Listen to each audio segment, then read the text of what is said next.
मैं कांग्रेस के नेता माननीय खड़गे जी की बातों को यहां पर सुन रहा था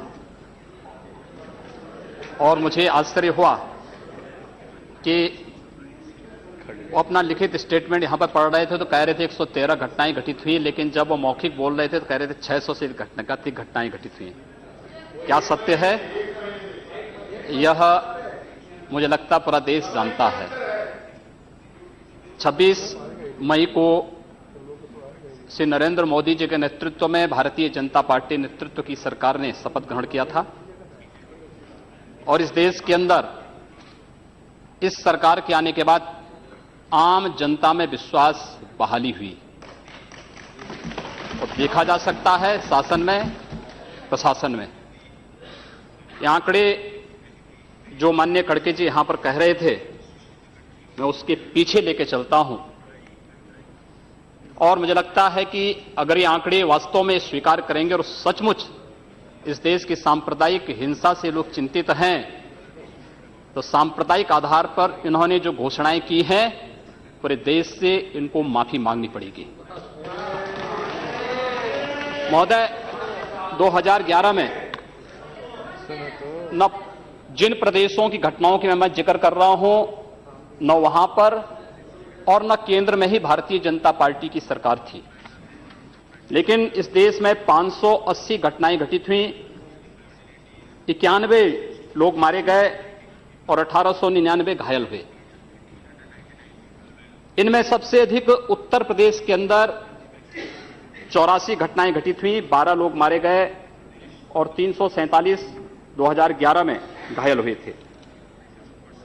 दूसरे पर राजस्थान, दूसरे पर प्लीज खड़गे जी आप सुन तो लें, आपने जो कहा है। डोंट प्रोवोक, लेट हिम आप सुन लीजिए ना। फंस गए डिबेट में आके फंस गए।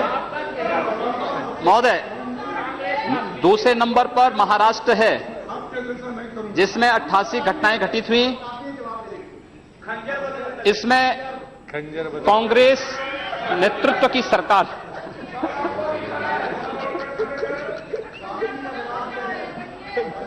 88 घटनाएं घटित हुई, 15 मारे गए। तीसरे पर कर्नाटक, ये भी कांग्रेस की सरकार यहां पर है, इसमें 70 घटनाएं घटित हुई और उसके बाद केरल में 30 घटनाएं घटित हुई। 2011 की बात कर रहा हूं। 2012 में 668 घटनाएं घटित हुई, 94 की मौतें हुई और 2117 घायल हुए।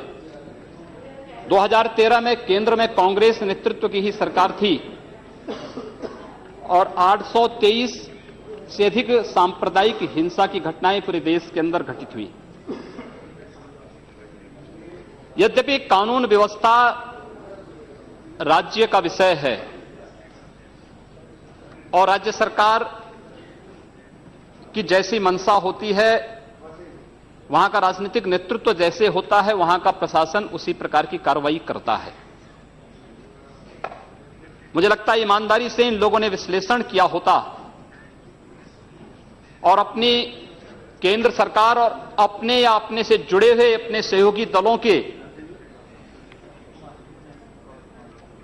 द्वारा जो संचालित सरकारें हैं उन सरकारों के सांप्रदायिक एजेंडे पर ध्यान दिया होता। ये पोलराइजेशन आखिर हो क्यों रहा है? पोलराइजेशन के कारण क्या है? मुझे लगता है वह पोलराइजेशन के पीछे के कारणों को ईमानदारी से हम विश्लेषण करेंगे तो मुझे लगता है एक तरफ आप कहते हैं हम सेकुलर हैं और दूसरी तरफ एजेंडा जो लागू करते हैं उसको सांप्रदायिक रूप से कॉम्युनल आधार पर लागू करते हैं। इस देश में 12 लाख से अधिक साधु संत और पुजारी रहते हैं, लेकिन ये लोग इमामों के लिए वेतन की घोषणा करते हैं, एक पक्षीय कार्रवाई करते हैं। क्या एक सेकुलर एजेंडा है? दिल्ली की सरकार ने किया, पश्चिमी बंगाल की सरकार ने किया, महाराष्ट्र की सरकार ने किया। क्या यही सेकुलर एजेंडा है? सांप्रदायिक आधार पर ये लोग बांटते हैं समाज को।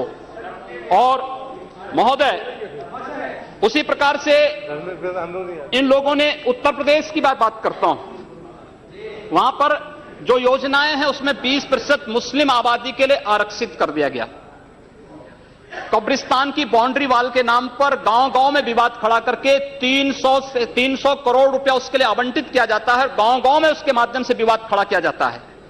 सुप्रीम कोर्ट कहता है कि किसी भी सार्वजनिक संपत्ति पर, मंदिर के नाम पर, मस्जिद के नाम पर, किसी भी अन्य उपासना विधि के नाम पर, मदरसों के नाम पर या मजारों के नाम पर कब्जा न मत करने दो।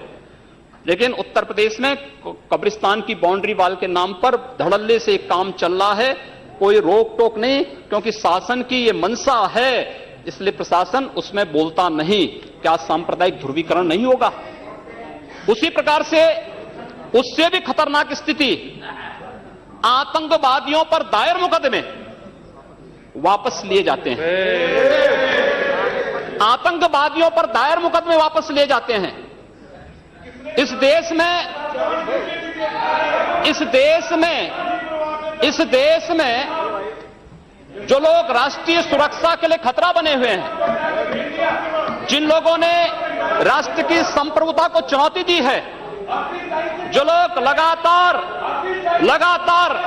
भारत की संप्रभुता को चुनौती दे रहे हैं और देश में हिंसा को बढ़ावा दे रहे हैं, उन लोगों पर दायर मुकदमे, चाहे वह राम जन्मभूमि पर आतंकी हमले का मामला हो या संकट मोचन मंदिर काशी में सीआरपीएफ कैंप रामपुर का मामला हो या गोरखपुर के सीरियल ब्लास्ट का मामला, रघुनाथ मंदिर, ये जितने भी मामले हैं, इन सभी मामलों में जिन आतंकवादियों के खिलाफ मुकदमे दर्ज हुए थे, उत्तर प्रदेश की सरकार ने वोट बैंक के लिए उन मुकदमों को वापस लेने का कुत्सित प्रयास किया। न्यायालय अगर बीच में नहीं होता तो संभवतः अब तक वे आतंकवादी बाहर छूट करके पुनः नरसंहार कर रहे होते, जिस प्रकार से उत्तर प्रदेश के अंदर और प्रदेश के अंदर हुआ है।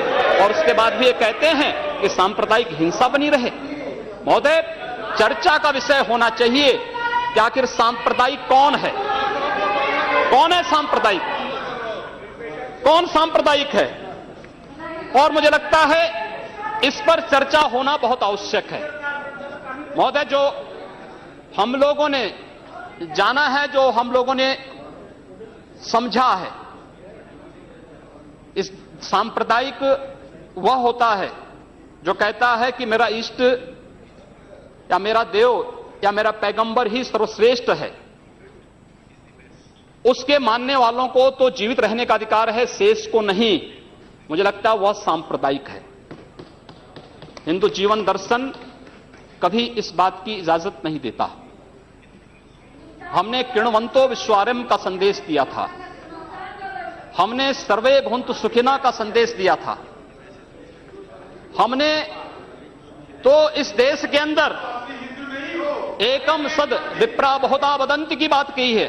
जियो और जीने दो पर विश्वास हमारा दर्शन करता है। और दुनिया की कौन सा मजहब और कौन सा ऐसी कौम है जिसको विपरीत परिस्थितियों में सिंधु दर्शन ने अपने यहां शरण न दी हो, उसको फलने फूलने का अवसर न दिया हो? कौन सा ऐसा है दुनिया के अंदर? लेकिन आज